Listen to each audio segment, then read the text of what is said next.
Naniniwala ka ba na may pag-asa pang magbago ang babaeng ginusto na maging isang kabit? Yung babaeng alam niya naman sa simula na yung lalaking kanyang pinatulan ay may nagmamay-ari na, pero pinush pa rin niya. Sa tingin niyo ba kapag sinabi niya isang araw na ayoko na, gusto ko nang magbago, magagawa niya yon at hindi siya babalik sa dati niyang gawi? Hello everyone! Welcome back dito sa ating channel. Kung may video ka nang nakikita ngayon, ibig sabihin noon, oo, tama ang binili nating SD card. Kasi nung nakaraan, mali pala yun, di pala yun kaya di tayo nakapag-record. Anyways, welcome back sa ating lahat at syempre welcome back din sa iyo na nakikinig ngayon nitong ating program. Maraming salamat po. And wag na nating patagalin pa ito dahil I know na excited ka na. Ako din naman excited nang i-share sa inyo ang isang magandang kwento tungkol sa isang babaeng pinili na wakasan ang pagiging kabit. Dito lamang sa inyong paboritong programa, ang Dear Mama Mia.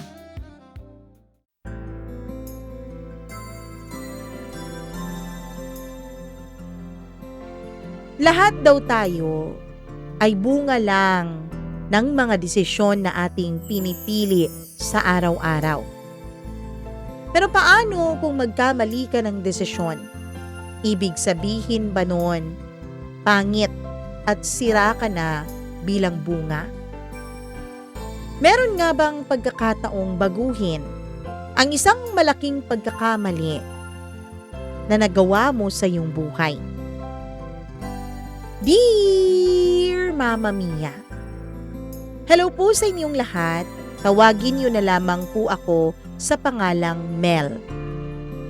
Hindi ko ito kinukwento para magmukhang kawawa sa paningin at sa pandinig ninyo.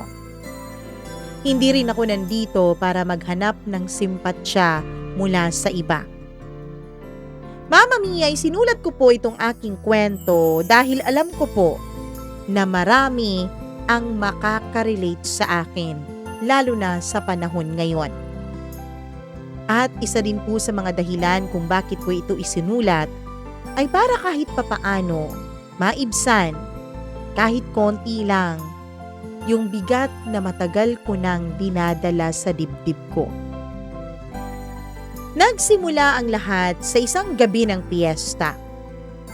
Alam mo yung tipong pista sa probinsya na halos ang buong barangay ay nasa labas? May ilaw na nakasabit mula poste hanggang puno. May mga batang nagtatakbuhan. May matatandang nakaupo sa monoblocks habang nagkukwentuhan tungkol sa kung sino ang naghiwalay, sino ang nangibang bansa, sino ang may bagong motor, sino ang may bagong kabit, at sino ang nagkaroon ng magandang buhay. May video okay pa sa gilid, yung medyo sintonado pero todo bigay naman sa pagkanta. May amoy ng inihaw na liempo, may halo-halong tawa, may tagay na paikot-ikot. At doon ko siya unang nakita at nasilayan, Mama Mia. Hindi naman siya yung tipong papansinin mo kaagad sa unang tingin mo pa lang. Hindi rin siya yung pinakamaporma doon. Nakasimpleng polo lamang siya. Medyo lukot pa nga. Tapos nakamaong na faded. Pero may kakaiba sa kanya. Yung tipo na kahit hindi mo siya kausap, mararamdaman mo ang kaniyang presensya. Nagkataon lang na magkatabi kami noon ng upuan.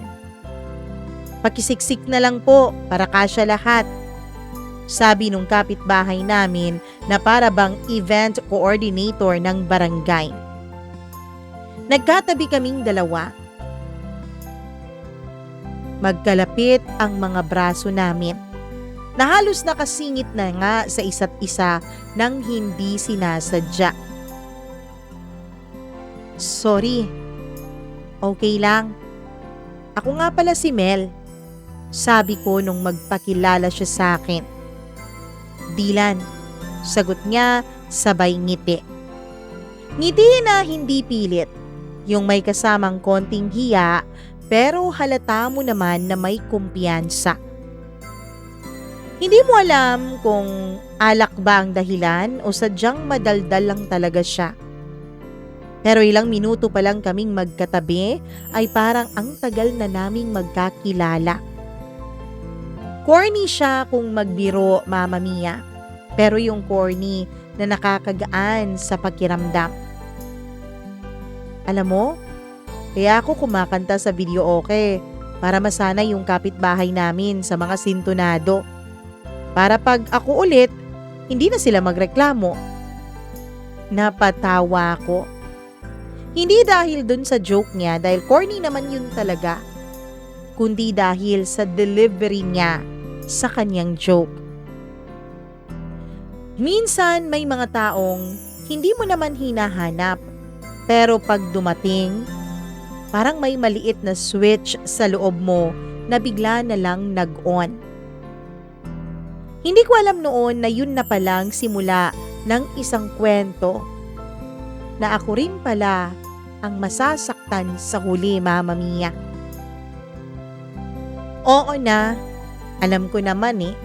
Sa intro pa lang ng kwento kong ito, sinabi ko na kung ano ako. And yes, Mama Mia, hindi naman niya itinago sa akin. Sa kalagitnaan ng tawanan at kwentuhan, bigla na lang niyang nabanggit sa akin na may asawa siya. May pamilya ako. Sabi niya na parang casual lang yung sinabi niya sa akin. Pero complicated eh. Complicated. Ang daming kwento na nagsimula sa salitang yan, hindi ba, Mama Mia? Sa totoo lang, pwede na akong tumigil dun pa lang eh. Pwede na akong tumayo, ngumiti at magpaalam. Pero kung iisipin na hindi, pwede kong isipin na hindi ako ganong klaseng babae. Kaya kailangan kong lumayo. Kailangan kong itigil ang pag-uusap naming dalawa. Pero hindi ko ginawa, Mama Mia. Bakit? Siguro dahil hindi pa naman kami. Siguro dahil wala pa namang nangyayari. Siguro dahil sinabi niya na nagkakalabuan na raw sila ng kanyang asawa. Ang sabi pa niya sa akin, parang roommates na lang daw sila sa iisang bahay. Na matagal na raw silang walang usapan na maayos. At ako naman, etong si Tanga, naniwala. Hindi kami nagmadali ni Dylan. Mga simpleng chat lang muna nung una. Kumain ka na ba? Ingat ka sa pag-uwi ha? Nakauwi ka na ba? Yung mga chat na animoy harmless lang. Hanggang sa hindi na. Hanggang sa may good morning na may kasamang emoji na may halik o may puso. Hanggang sa may good night na may karugtong na miss you. Kahit hindi pa naman kami dapat na namimiss ang isa't isa. Unti-unti, nagiging bahagi siya ng routine ko. Kapag hindi siya nagme-message, may kulang sa araw ko, Mama Mia. Kapag nag-notify ang phone ko, lagi akong umaasa na siya. Alam kong mali. Alam kong may asawa na eh. Pero may parte sa akin na umaasang baka totoo yung sinasabi niyang malapit na rin talaga silang maghiwalay dalawa. Baka ako yung nagiging pahinga niya. Baka ako yung bagong simula para sa kanya. Mama Mia, sa totoo lang, ang dali-dali lang palang maniwala kapag gusto mong maniwala sa isang bagay kahit na parang imposible. Umuulan ng malakas nung gabing yun. Yung ulan na parang may galit. Humahampas sa bubong. Tumatama sa kalsada na para bang may hinahabol. Hinahatid niya ako pa uwi sa inuupahan kong maliit na apartment. Madilim ang daan. May mga parte pa nga na wala pang ilaw o wala ng ilaw dahil napundi na yung poste. Sandali lang. Titigil lang tayo dito hanggang sa humina yung ulan. Di ko na kasi kita yung daan sabi niya. Pagpasok namin sa loob, biglang nag-brown out. Napatingin ako sa kanya, Mama Mia. Napatawa siya ng mahina. "No ba yan? Binibigyan yata tayo ng pagkakataon. Parang pelikula." Sabi niya, Mama Mia, nung nasa loob na kami ng parang isang community waiting shed. May mga dingding ang waiting shed na yon, kaya lang walang pintuan. Tahimik ang paligid. Tanging tunog ng ulan at mahihinang paghinga namin ang naririnig. Sa dilim, mas malinaw sa akin ang presensya niya. Mas ramdam ang init ng katawan niya sa tabi ko. Mas malakas ang tibok ng puso ko.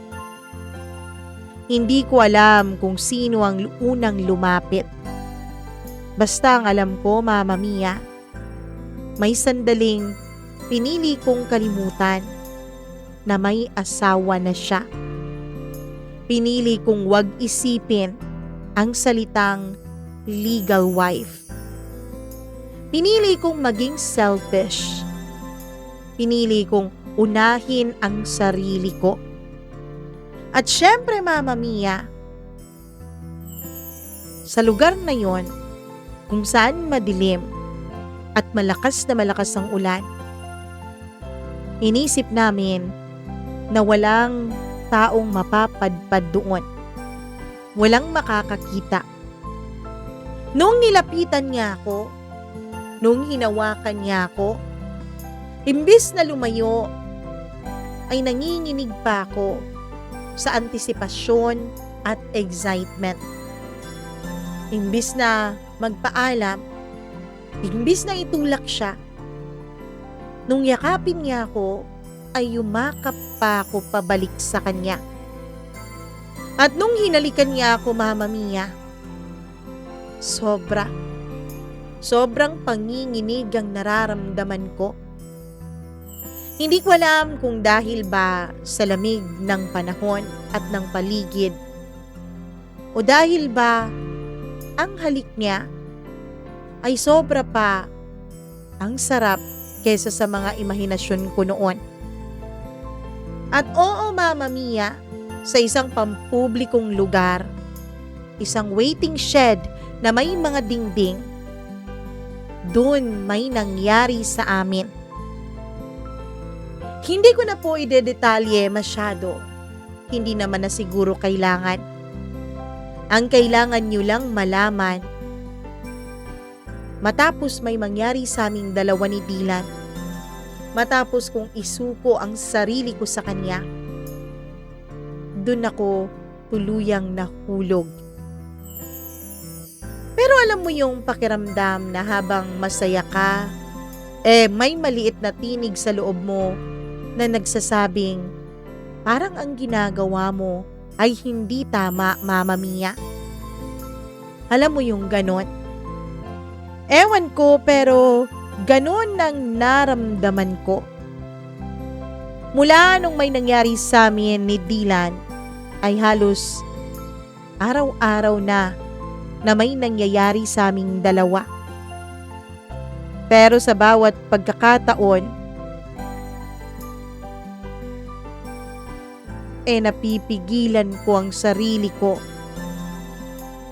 Natanungin siya kung ano ba talaga ako sa kanya. May boses sa loob ko na nagsasabing klaruhin ko dapat ang relasyon naming dalawa ni Dylan. Pero may isang boses din na agad kumukontra. Bakit pa? Masaya naman kayo, 'di ba? Yun ang mahalaga. Yun lang ang importante.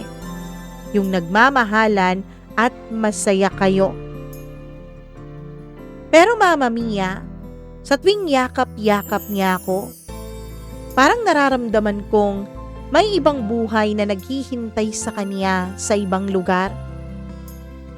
Sa mga pagkakataon na hindi niya ako nare-replyan sa mga messages ko, hindi ko maiwasan na isipin na baka kasama niya sa pagkakataong ito ang tunay niyang asawa. At ako ang isang babae sa buhay niya na hindi niya pwedeng ipagmalaki sa iba. Kung may pagmamalaki man niya ako sa iba, dun siguro sa mga barkada niyang naiintindihan ang mga relasyong ganito. Pero hindi pwedeng sa harap ng lahat. Hindi pwedeng ipagmalaki sa buong mundo. Alam ko, Mama Mia, isa lang akong babaeng lihim. Pagkatapos ng gabing umuulan, hindi na kami pareho tulad ng dati. Gaya ng sabi ko sa iyo kanina, mas naging madalas ang pagkikita. Mas naging madalas ang pagniniig at pag-iisang katawan naming dalawa. Hindi namin namamalayan na mas naging matapang na rin ang mga mensaheng pinapadala namin sa isa't isa. Mas nagiging totoo ang mga salitang, "Miss na kita." Pero mas nagiging totoo rin ang realidad na hindi ako ang babaeng inuuwian niya. Ako yung babaeng dinadaanan lang, tinitigilan sandali para magpahinga at huminga. Unti-unti kong napapansin yung pattern. Hindi siya pwedeng tumawag paggabi. Hindi siya pwedeng magstay ng matagal. Laging may oras. Laging may limitasyon. Kapag 6:00 na ng gabi, nagiging ibang tao siya. Uwi na ako. Baka magtaka pa yung isa. Yun ang lagi niyang sinasabi sa akin. Hindi ko na tinatanong kung sino yung isa, kung sino yung magtataka. Kasi alam ko naman na, Mama Mia eh.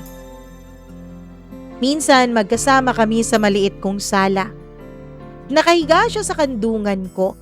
Nanonood kami ng kung anong palabas sa telebisyon na hindi ko naman naiintindihan. Dahil mas busy akong pagmasdan siya, haplusin ang kanyang muka at ang kanyang buhok. Biglang nag-vibrate ang phone niya. Iba ang tunog kapag siyang tumatawag. Hindi niya sinasagot agad. Hahayaan muna niyang mag-ring ng 2 hanggang 3 beses. Titingin siya sa akin na para bang humihingi ng pahintulot. Nasagutin niya yung tumatawag.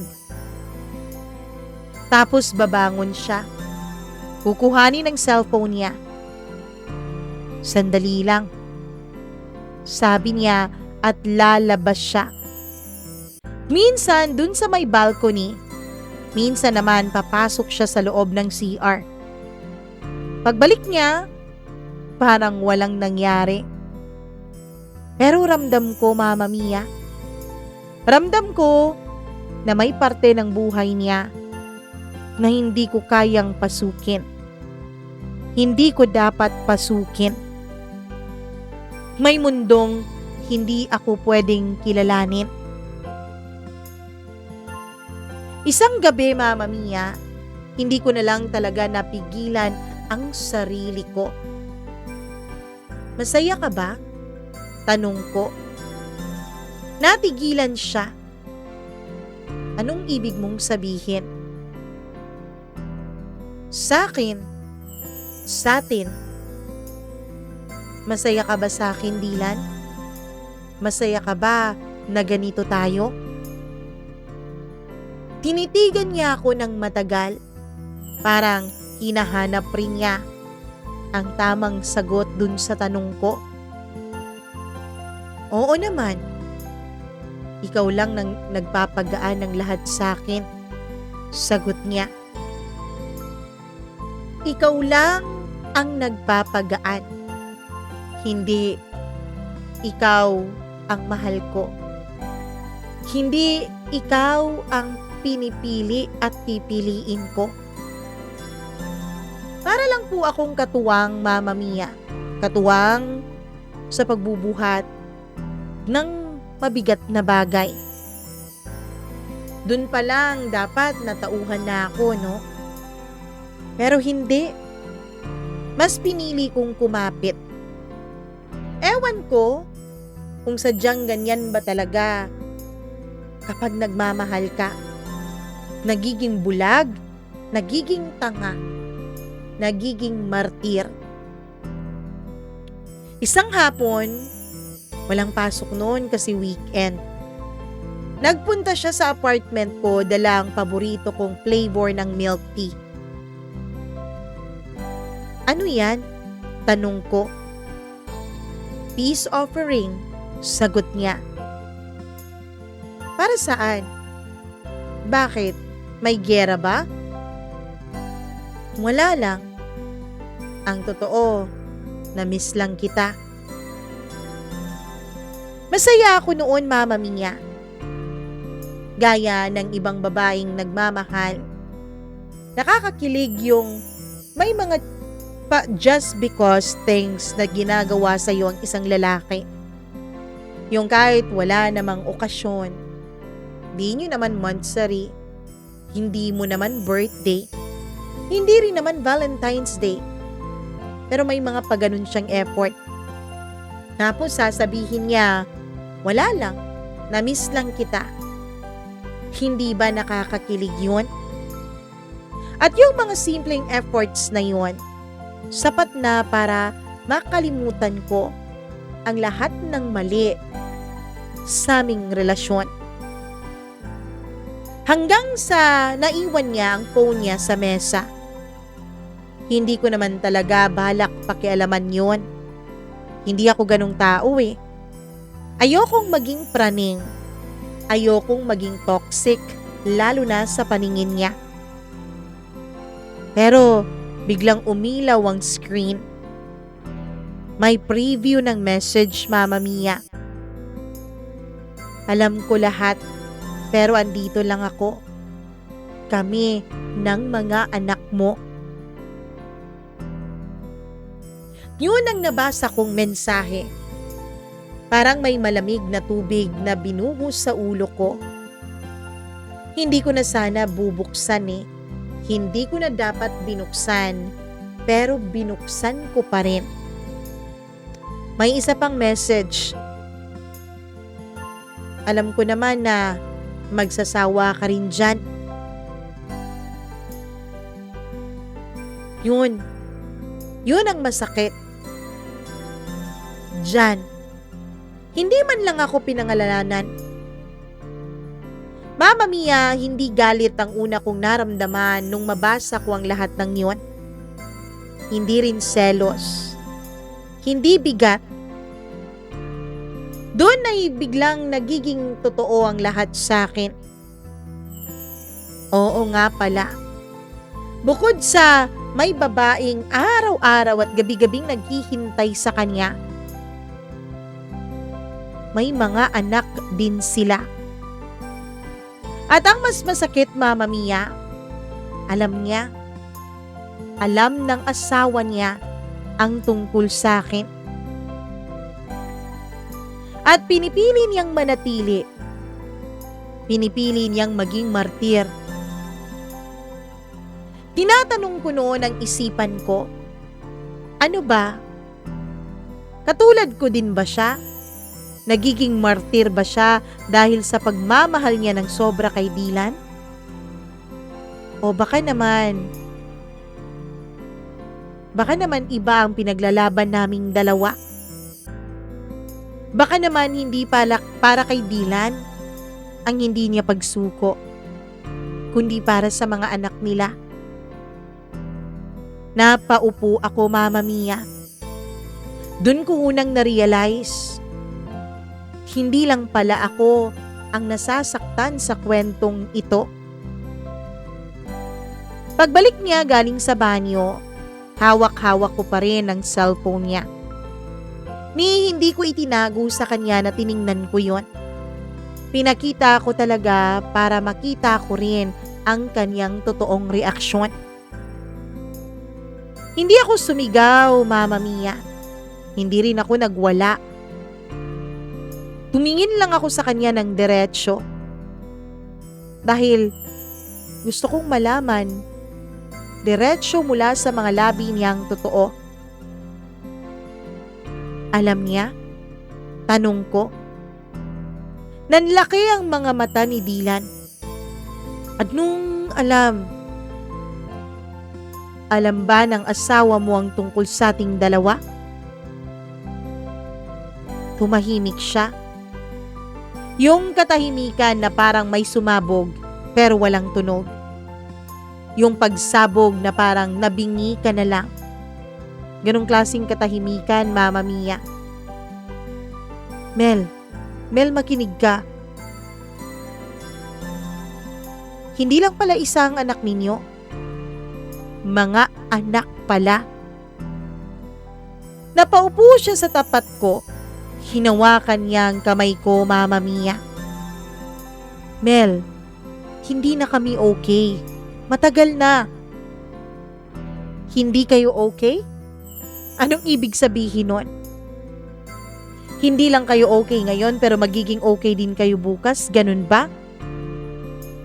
Hindi ganun yun, Mel. Hindi na kami okay dalawa. Alam mo naman yun, 'di ba? Ano nga ba ang alam ko, Dylan? Sabi mo hindi na kayo okay dalawa. Pero andun ka pa rin sa kanya, 'di ba? Kapag wala ka sa akin, nandun ka sa kanya. Tuwing gabi, sa kanya ka umuuwi. Sa kama niya, ikaw natutulog. So anong hindi okay doon? Hindi siya makasagot agad. Mama Mia, habang tinitignan ko siya, ay parang nakakakita ako ng sagot sa mga tanong ko. Parang naiintindihan ko na hindi siya aalis doon. Hindi niya iiwan ang pamilya niya. At ako, hindi rin naman niya ako iiwanan hanggat pumapayag akong magiging pangalawa sa buhay niya. At doon ako napagod. Hindi sa kanya, kundi sa sarili ko. Sa pagiging kontento ko, sa kalahati. Sa pagiging lihim, sa pagiging dyan. Kinabukasan, pinapunta ko siya sa apartment ko. Walang drama, walang halong kaetsyusan, walang halong background music, walang matinding eksena ng gaya ng sa mga pelikula. Umupo kami sa parehong sofa kung saan minsan kaming nagtawanan. Sa sofa kung saan minsan may mga halinghing at ungol naming dalawa. Dylan, itigil na natin to, sabi ko.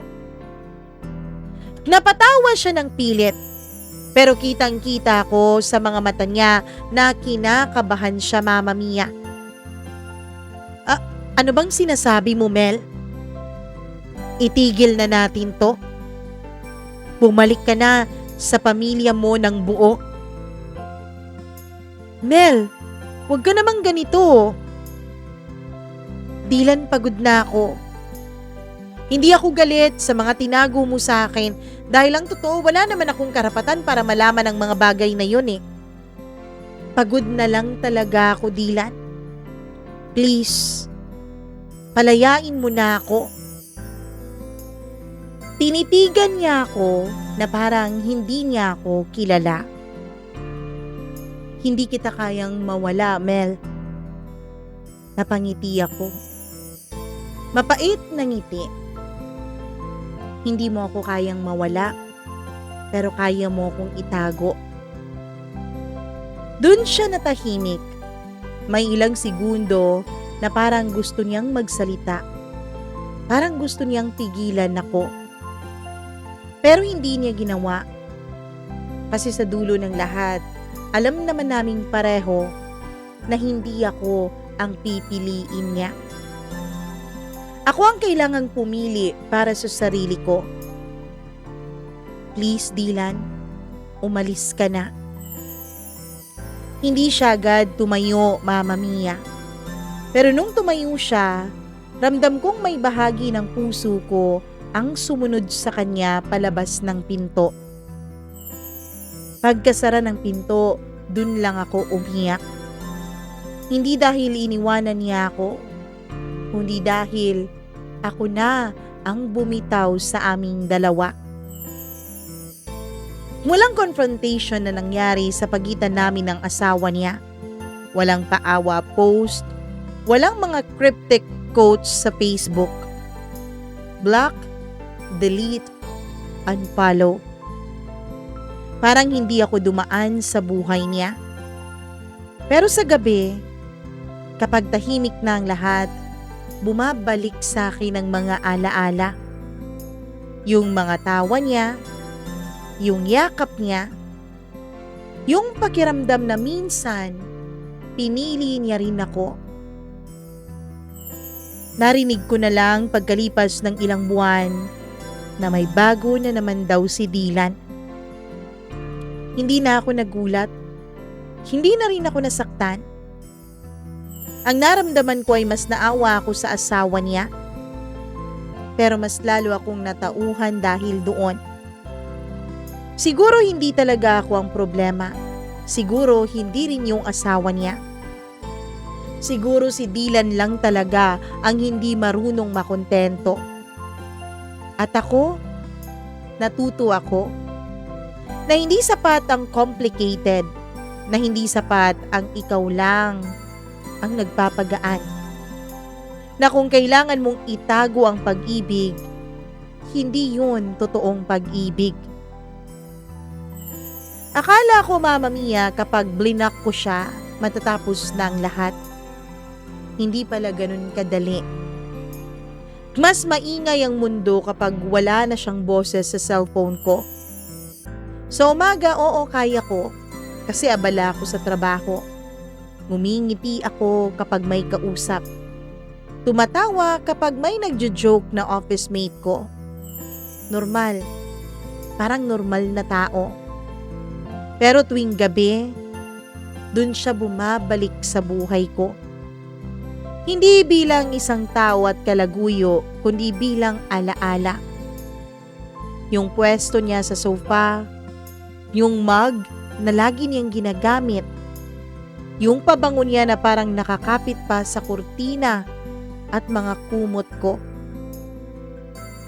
Minsan, Mama Mia, napapahinto ako sa gitna ng paglalaba dahil bigla akong maaalala kung paano niya ako yakapin mula sa likod habang naguhugas ako ng pinggan o nagluluto ng aming makakain. Yung simpleng alaala na yun, sapat na para manghina ako. Pero mas masakit ang tanong sa isip ko. Kung hindi ako bumitaw, hanggang kailan ba ako papayag sa ganong setup naming dalawa? Hanggang kailan ako maghihintay sa lalaking hindi naman siguro ako kayang ipaglaban?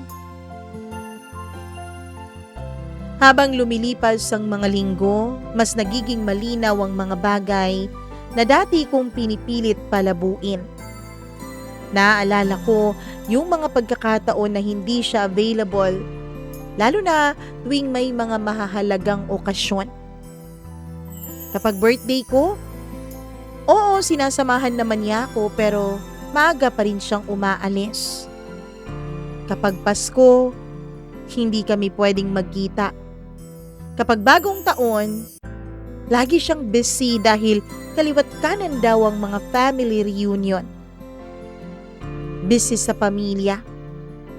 Kaya hindi niya ako pwedeng kitain dahil hindi naman niya ako pwedeng isama sa mga gatherings na yon. Kapag Valentine's Day, kung saan araw ng mga puso, araw ng mga taong nagmamahal at minamahal. Ako, kapag umuwi galing trabaho, ay nasa loob lang ng aking apartment. At dun ko na-realize, Mama Mia, hindi pala complicated ang buhay niya. Gaya nung una niyang inilarawan ito sa akin. Pinili lang niyang panatilihing buo ang pamilya niya habang may pa-extra siya sa labas. At ako yung dakilang extra.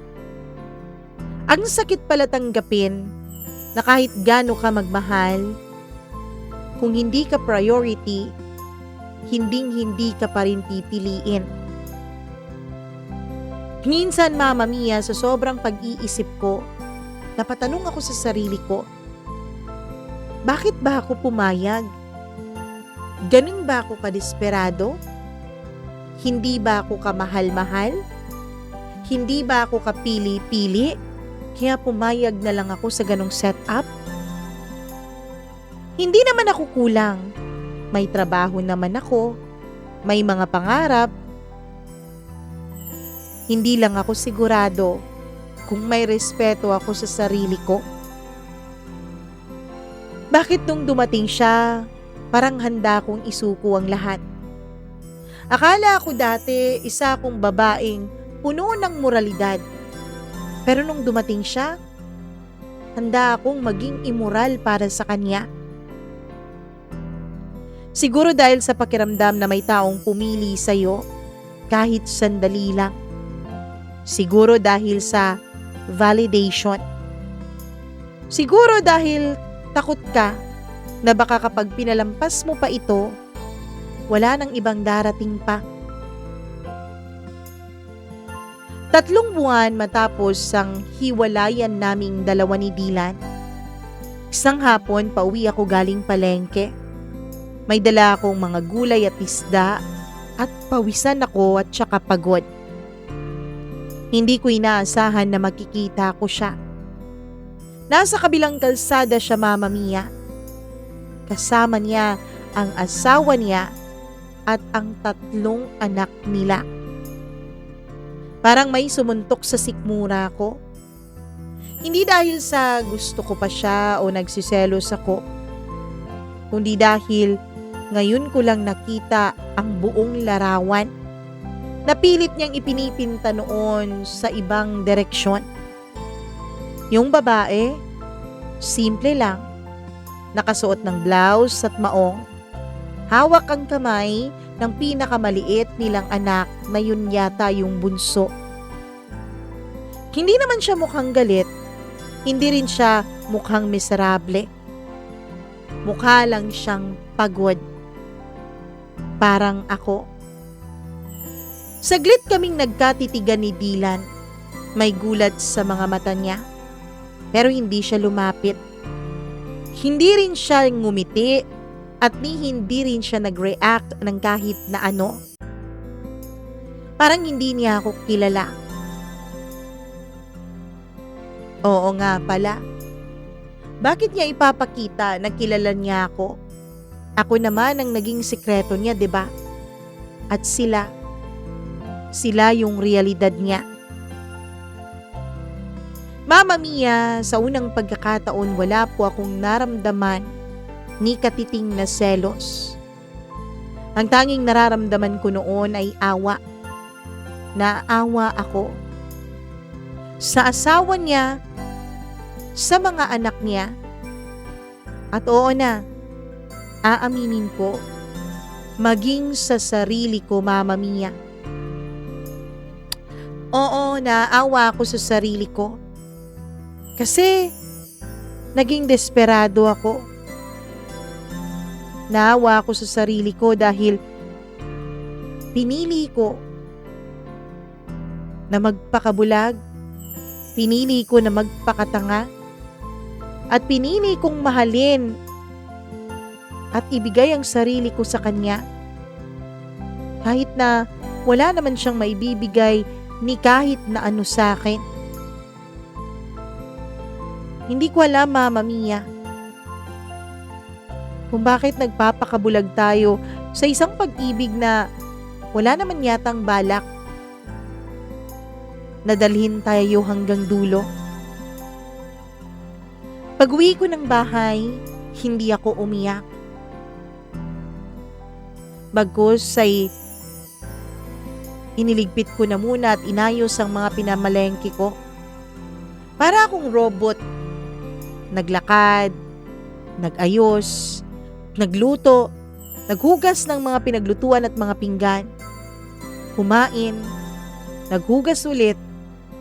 Pagkatapos ay pumasok ng banyo at naligo. Nung tapos na akong maligo, tapos na akong ayusin ang sarili ko, ay napaupo ako sa kama. At dun lang nagbalik sa akin ang lahat ng nangyari sa araw na iyon. Tinatanong ko ang sarili ko, kung babalik si Dylan ngayon at sasabihin niyang pipiliin niya ako at iiwanan niya ang pamilya niya, tatanggapin ko ba? Tahimik ang sagot sa loob ko. Hindi na. Sigurado na ako, Mama Mia. Hindi dahil sa wala na akong nararamdaman sa kanya. Dahil aaminin ko po, maging sa mga pagkakataong ito, mahal ko pa rin si Dylan. May nararamdaman pa rin ako para sa kanya. Pero ayokong makita ang sarili ko sa posisyon ng asawa niya. Ayokong makita ang sarili ko na tinatanggap na lang ang pangangaliwa ni Dylan. Tinatanggap na lang ang hindi niya pagpili sa akin basta wag lang niya akong tuluyang iwanan. Ayoko ng ganon. Yung aura ng kanyang asawa, yung pagod, yung pagsuko sa mukha niya, pero pilit pa rin siyang lumalaban, yun ang ayokong maging. Kailangan kong mas mahalin ang sarili ko. Maswerte nga ako dahil hindi kami nagkaroon ng anak ni Dylan.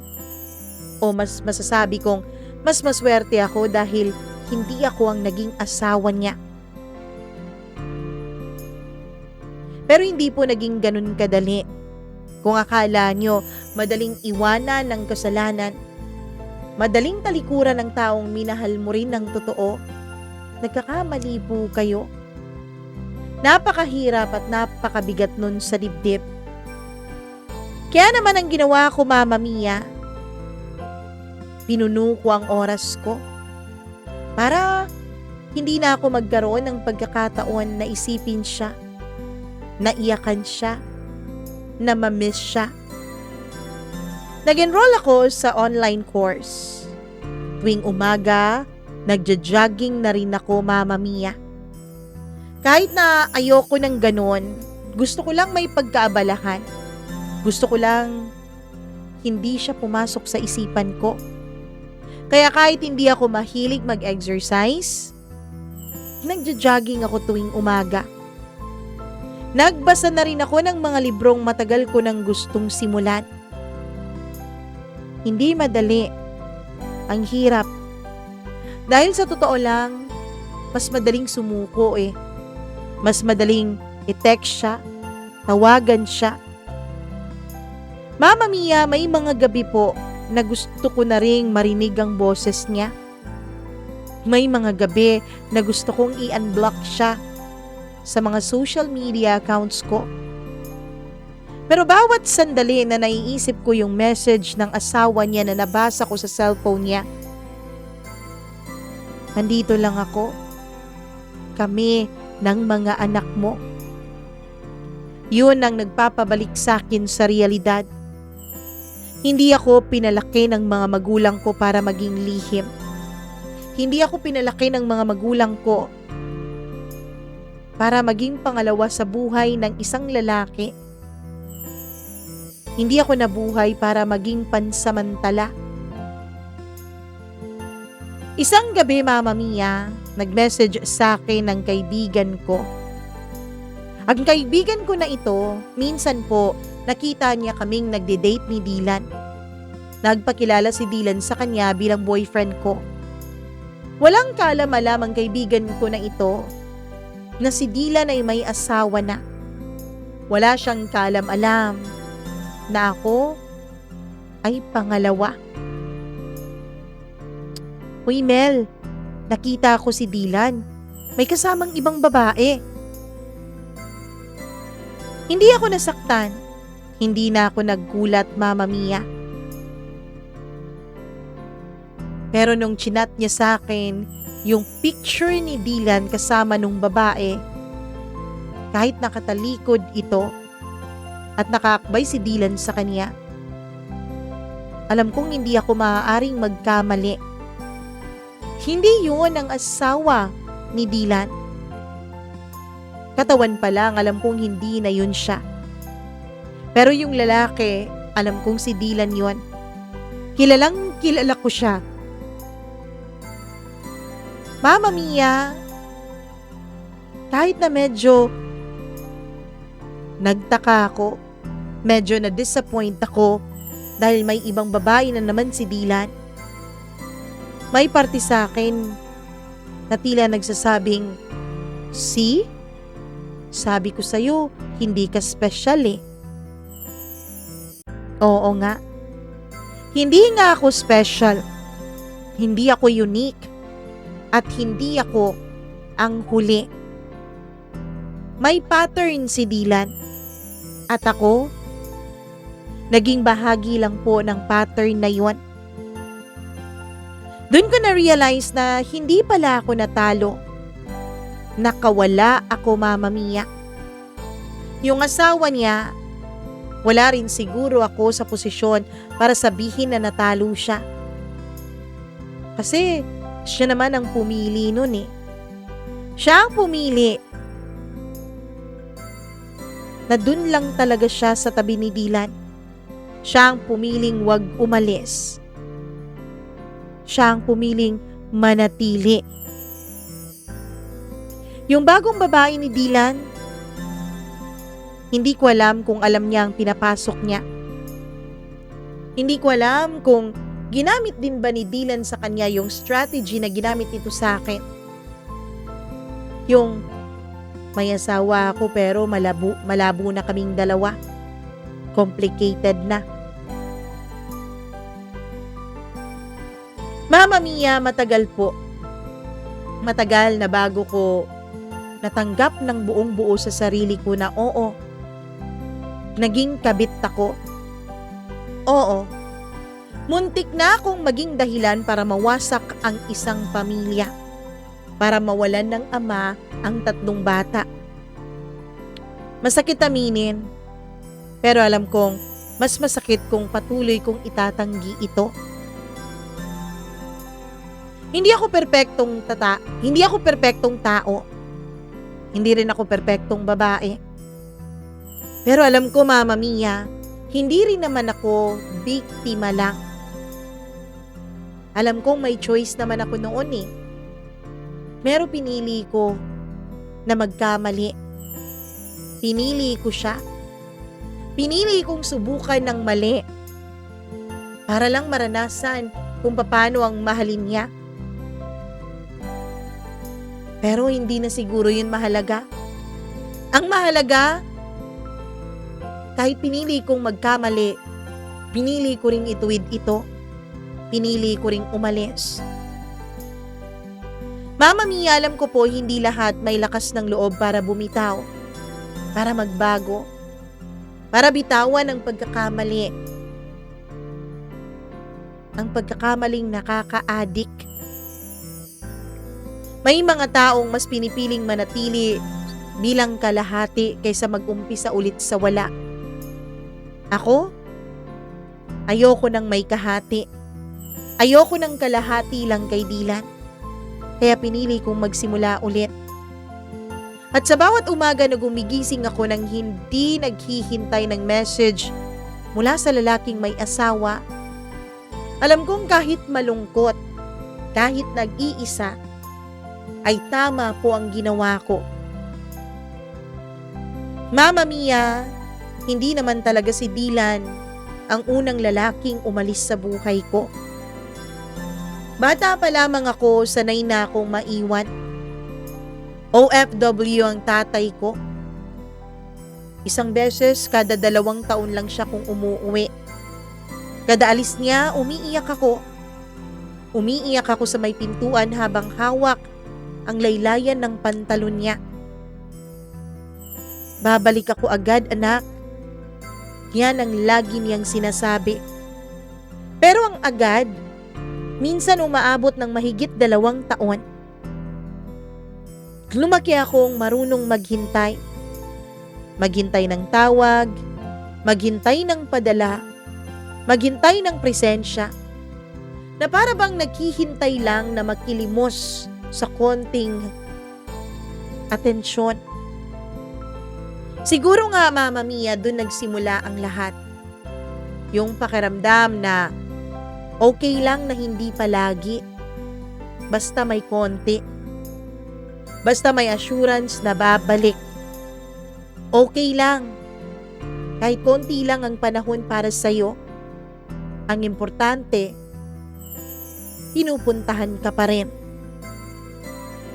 Kaya naman nung dumating si Dylan, hindi ako nagreklamo na hindi siya palaging sa'kin. Sanay kasi ako sa kulang eh. Sanay ako sa hati. Sanay ako sa tiis-tiis lang muna. Hindi ko na malayan na dala-dala ko pala ang batang Mel na takot maiwan noon.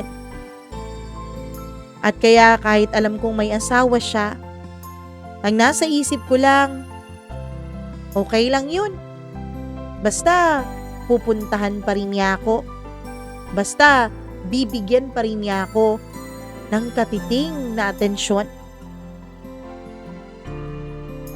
Mama Mia, kung babalikan ko, ang dami pala talagang mga masasakit na pinaramdam sa akin si Dylan. Alam mo ba yung pakiramdam na hindi ka magawang i-post ng taong mahal mo? Hindi mo siya pwedeng tawagan anytime na mamimiss mo siya, anytime na kailangan mo siya.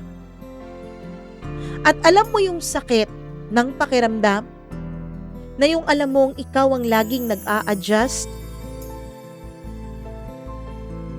Pero siguro, Mama Mia, tayong mga tao, kapag mahal natin ang isang tao, nagiging creative tayo sa paggawa ng mga justification ng kanilang mga ginagawa sa atin.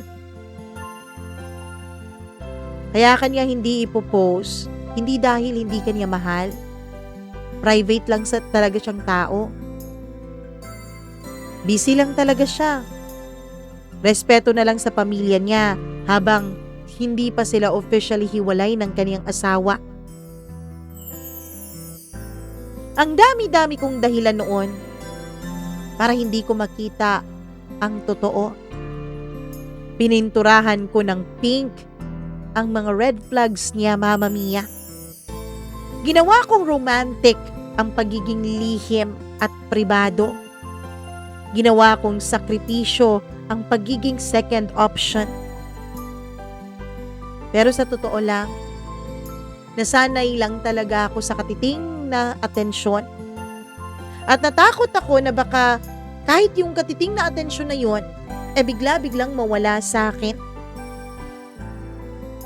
May isang gabi, Mama Mia, na napanaginipan ko si Dylan. Nasa simbahan kami. Ako ang nasa dulo ng aisle at nakaputing damit. Ngumiti siya sa akin. Pero habang naglalakad ako papalapit sa kanya, biglang nag-iba yung eksena ng panaginip ko. Yung simbahan, naging bahay nila. Yung puting damit ko, naging simpleng lumang t-shirt. At yung hawak niyang kamay, hindi akin. Paggising ko, basang-basa ang unan ko sa luha. Doon ko na-realize, Mama Mia. Pati pala sa subconscious ko, alam ko na ang totoo at nasasaktan ako. Pati pala sa subconscious ko, alam na kailanman ay hindi niya ako magiging asawa. Kailanman ay hindi niya ako gagawing legal. Makalipas ang 6 na buwan, may isang unknown number na nag-text sa akin. Kumusta ka na? Kahit na unknown number yun at walang pangalan, alam ko na agad kung sino. Hindi ko siya sinisave ulit.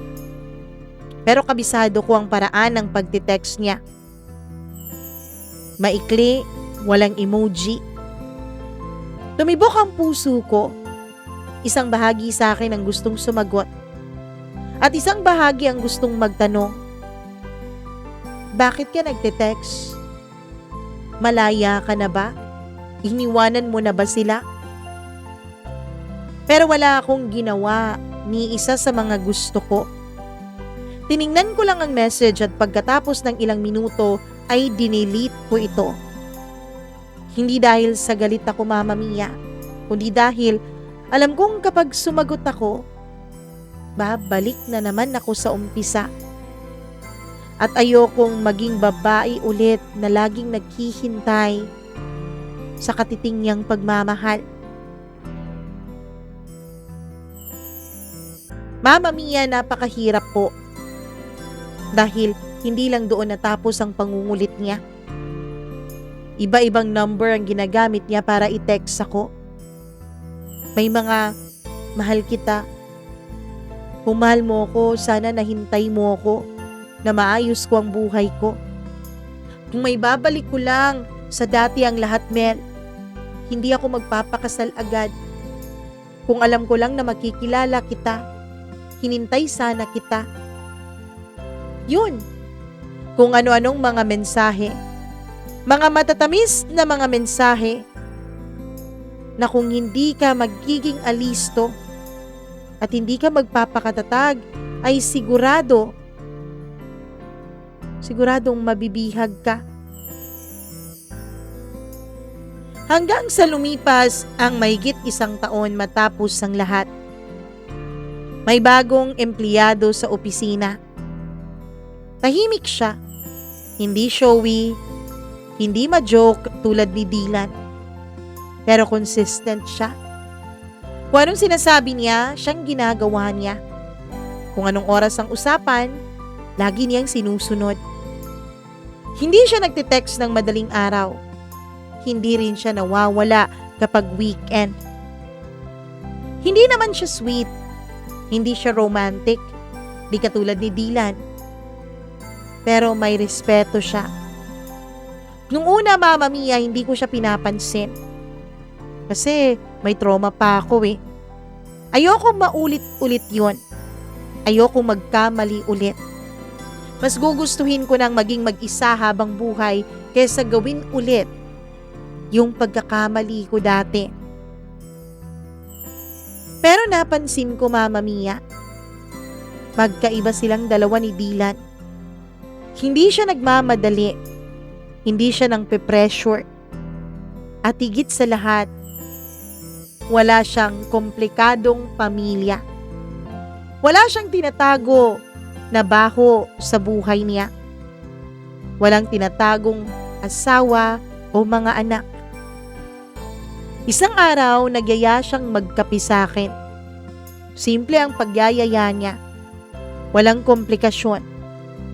Ayoko sanang pagbigyan siya, Mama Mia. Pero sabi ko wala naman sigurong mawawala, 'di ba? At habang kausap ko siya, napansin kong hindi ako kinakabahan. Hanggang sa may nakakita sa amin na dati kong kaklase. Napaka-casual ng pagpapakilala niya dito. Nahalatang walang itinatago. Hindi namin kailangang magtago. Hindi ko kailangang maghintay na baka may tumawag sa kanyang iba. At lalong, hindi ko kailangang makipaghatian o makipag-agawan. Doon ko na-realize kung gaano pala ako nasanay sa gulo na hatid noon ni Dylan. At nung dumating yung payapa, parang nanibago ang sistema ko.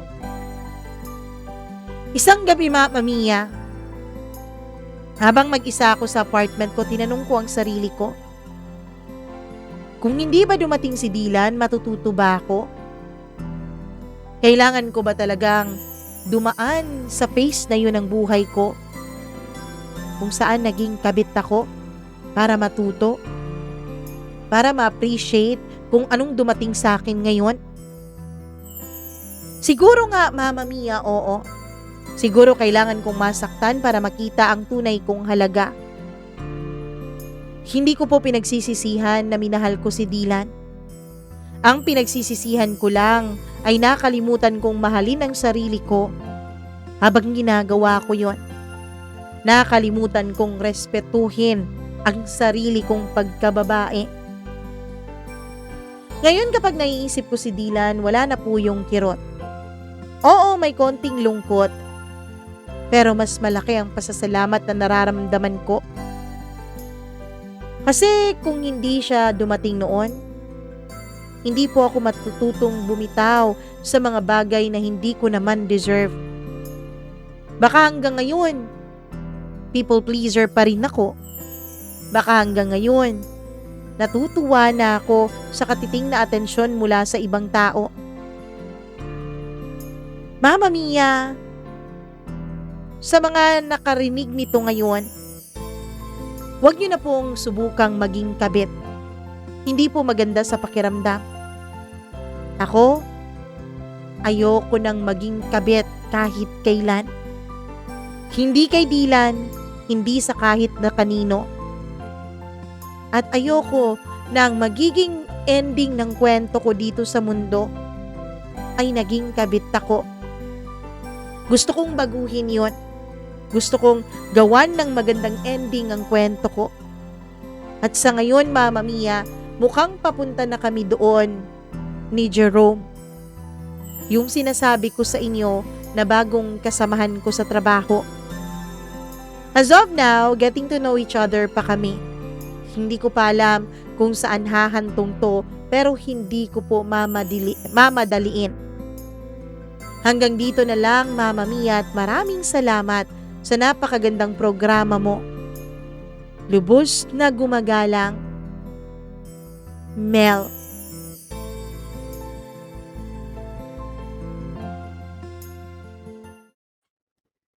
Ay, grabing kwento ito ni Mel. Nasubukan niya talagang maging Kireda Bells. Ikaw ba nasubukan mong maging Kireda Bells?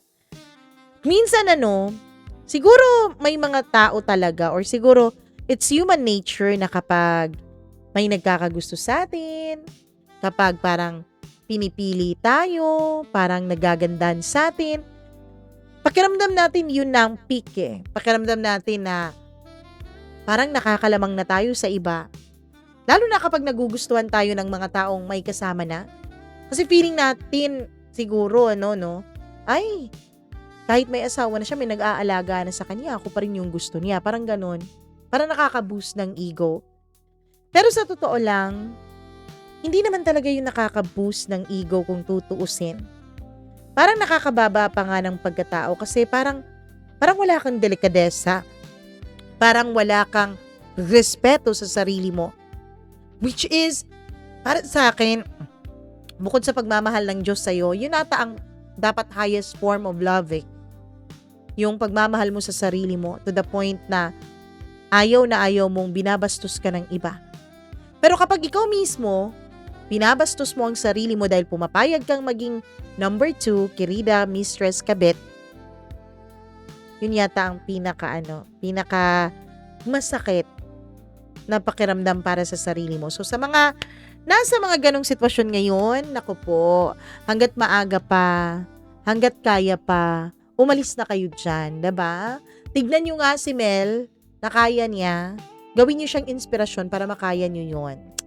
Anyways, maraming salamat, Mel, sa pagpapadala mo ng iyong napakagandang liham dito sa ating programa. And yes, meron ba tayong video? Meron. Charot.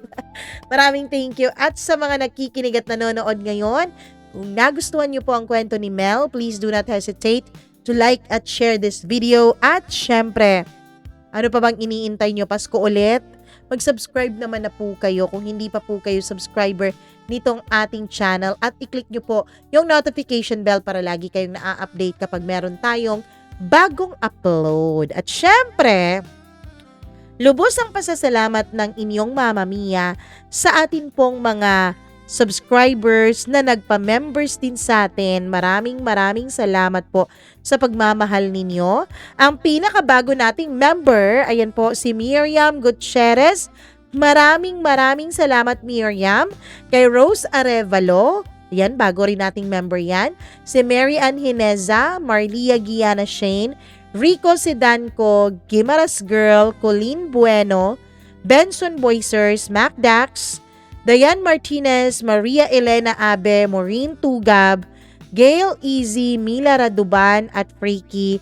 Maraming thank you po sa inyong pagpapamember. As of now, we have 14 members. Sino bang nawala?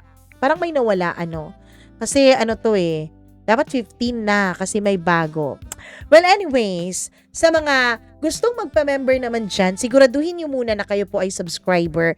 Kapag tapos na kayong mag-subscribe, ang nasa subscribe button na po, nakatabi ng picture ko ganon, ay ang join button. So, yun na po ang i-click ninyo. At kayo na pong bahala na mamili kung anong klaseng membership ba ang pipiliin ninyo. Sa akin lang talagang thank you sa inyong pagmamahal at pagsuporta dahil bukod sa pagiging subscriber, bukod sa araw-araw na pakikinig at panonood, nagpa-member pa talaga. At syempre, nagrereklamo ang ating mga subscriber. Gusto nilang ang kanilang mga pangalan ay mababasa. Hello ako kay Por Delphine. May comment siya dun sa ating Sunday upload. Sabi niya, nice idea sender, pinsan sa'yo, pamangkin yung sakin. Masaklap lang sa kanya pa din ako nagpapadala until now kasi nasa kanya ang mga anak ko. 7 months kong kinikimkim yung akin. Anong tawag dito? Di rin ako ng away, same sa ginawa mo. Ang dami-dami pala talagang mga nilolokong misis, mga sinasaktan. Grabe talaga tong mga Kung hindi kayo marunong makontento, huwag kayo magpakasal. Huwag kayong makipag-live-in. Ayun, sabihin nyo na open relationship to, ganun. Hi ako kay AJ LTB. Maraming salamat. Mary Grace Ruelo. Maraming thank you sa iyo, Mary Grace. Hello din ako kay Miriam Gutierrez. Kay Gladys Bakbak. Maraming salamat. Fredeline de la Cruz. Christina Sison at Ruby Ramos. Mary Molina. Maraming thank you. Christopher Mendoza. Hello po. Lee Baruman. At sa lahat ng ating mga tagapanginig, medyo marami na po yun. Sa susunod, ibang mga subscribers naman ang ating isa-shoutout dito sa ating program. Kung may sarili po kayong kwento ng inyong buhay, all you have to do is to email that to us, mamamia.cdo0317@gmail.com. Ako po si Mama Mia na nagpapasalamat sa inyong pagsuporta at pagmamahal. Mag-ingat po kayo palagi. I love you all. Bye-bye!